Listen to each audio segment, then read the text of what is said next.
119 కీర్తనలు ఎన్ని వాక్యాలు ఉన్నాయి?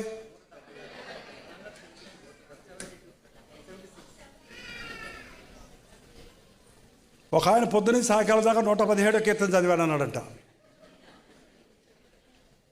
ఎందుకు నవ్వారు? కొంతమంది నవ్వారు, అందరూ నవ్వాల. ఎన్ని వచనాలు ఉన్నాయి 117 కీర్తనలో?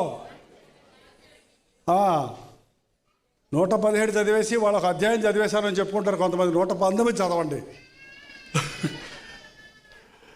ఓకే, కీర్తన 51లో ఏముంది?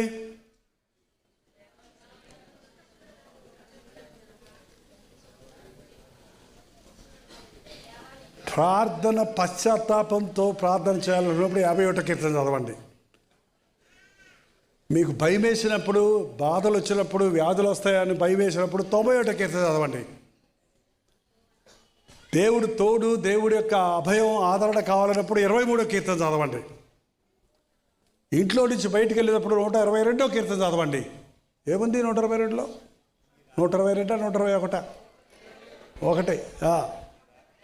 నీ రాకపోకల యందు కాపాడు దేవుడను నేనే. ఏంటండి?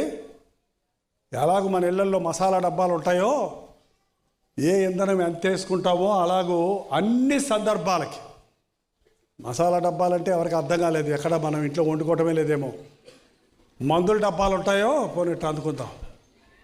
ఏంటి, కొంతమందికి అక్కడ డబ్బా క్యారీ చేస్తూ ఉంటారు. షుగర్కి, బీపీకి, థైరాయిడ్కి. విరోచనలు వస్తే ఒక మాత్ర ముందే పెట్టుకుంటారు. వామిటింగ్ వస్తే ఒక మాత్ర పెట్టుకుంటారు. తలకాయ పొట్టు వస్తే దానికి తగిన డోలో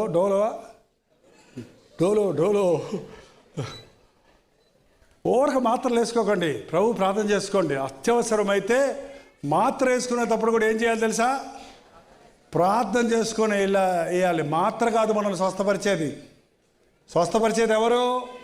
ప్రభువే. ఆ మాత్ర పనిచేసేటట్టు చేసేది ఎవరు? రక్తంలో కలిసి నీ రోగ నివారణ చేసేటట్టు చేసేది ఎవరు? మనం సృష్టించిన సృష్టికర్తే. ఇవాళ సర్వరోగ నివారణ ఒకటి ఉందండి ఇక్కడ 34వ కీర్తన. ఈ కీర్తనలో